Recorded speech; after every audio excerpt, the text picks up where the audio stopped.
Hello friends, welcome to my YouTube channel. আজকে আমি তোমাদের কিছু গ্রীষ্মকালীন ফুলের গাছের নাম বলবো এবং সেগুলি লাগিয়েও দেখাবো। এইগুলো বছরের পর বছর বেঁচে থাকে। এগুলো হলো পার্মানেন্ট গাছ। অনেক বছর না হলেও কিছু বছর তো বাঁচবেই। এই গরমের গাছগুলোর মধ্যে প্রথম হলো এই রঙ্গন গাছ। রঙ্গন গাছের ফুল বিভিন্ন রঙের হয়, যেমন লাল, সাদা, হলুদ, গোলাপি, কমলা, আরও অনেক রঙেরই হয়। আজকে যেই গাছটা লাগাচ্ছি এটি হলো হালকা গোলাপি রঙের।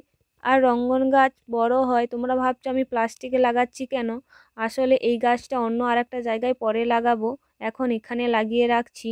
এরপরে যে ফুলের গাছ লাগাবো ওটা হলো বেল ফুলের গাছ। এই ফুলের গন্ধটা খুবই ভালো লাগে। প্রায় সকলেরই এই ফুলের গন্ধ অবশ্যই ভালো লাগবে। বিশেষ করে রাতের দিকের গন্ধটা খুব ভালো ছাড়ে। এটাতেও আমি প্লাস্টিকের লাগাচ্ছি। আমাদের বাড়িতে কিছু কাজ হচ্ছে, তাই আমি এগুলো মাটিতে লাগাতে পারছি না, এখানে লাগিয়ে রাখছি। পরে এগুলো মাটিতে প্রতিস্থাপন করব।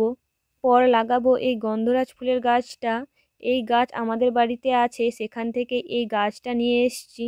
আর এটাও গরমকালে খুব ভালো ফুল দেয় এবং রাতের দিকে গন্ধ ভালো ছাড়ে।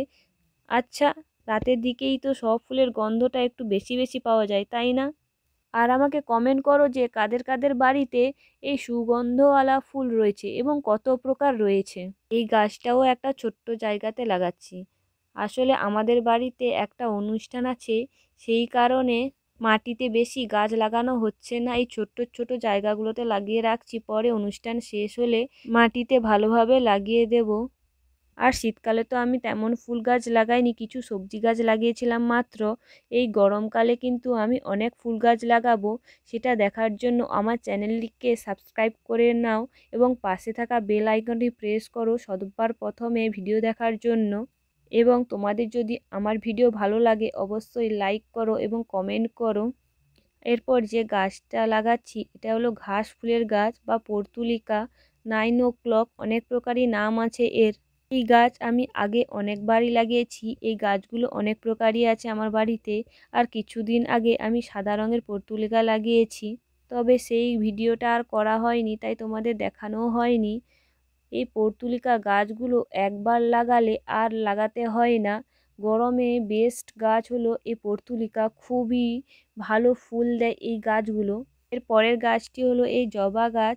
গরমকালে জবা ফুল প্রচুর পরিমাণে ফোটে।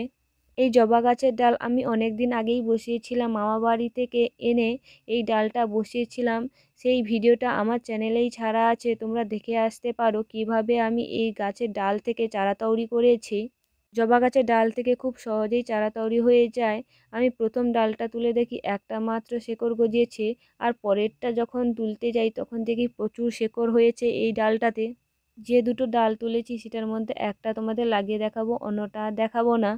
আর আমি এই জবা গাছটা মাটিতে লাগাবো মন্দিরের এক সাইডে। এই জবা গাছের ফুল হয় গোলাপি রঙের। আরও অনেক প্রকার জবা গাছের ডাল আমি বসিয়েছি, সেগুলো কি হলো আদৌ বেঁচেছে কি না সেটা তোমাদের পরে অন্য আর একটা ভিডিওতে দেখাবো। গাছটা আমি সিম্পলভাবে বসিয়ে জল দিয়ে দিলাম। এর পরের ফুল গাছ দেখাবো যেটা গরমকালে খুব ভালো পরিমাণে হয়। এই যে এই নয়নতারা গাছটা, এটি বিভিন্ন রঙের হয়ে থাকে, এর হাইব্রিড ভ্যারাইটিসও পাওয়া যায়। নেক্সট হলো এই সন্ধ্যা মালতী গাছ।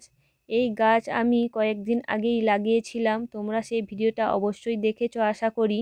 যারা দেখোনি তারা আমার চ্যানেলে গিয়ে একবার দেখে আসতে পারো। এরপরই গ্রীষ্মকালীন যে ফুলের কথা বলবো সেটা হলো অপরাজিতা গাছ। এই গাছও খুব ভালো হয় গ্রীষ্মকালে। নেক্সট হলো এই টগর গাছটা, গ্রীষ্মকালে এটিও খুব ভালো ফুল দেয়। সবাই ভালো থেকো, এখনকার মতন আসি।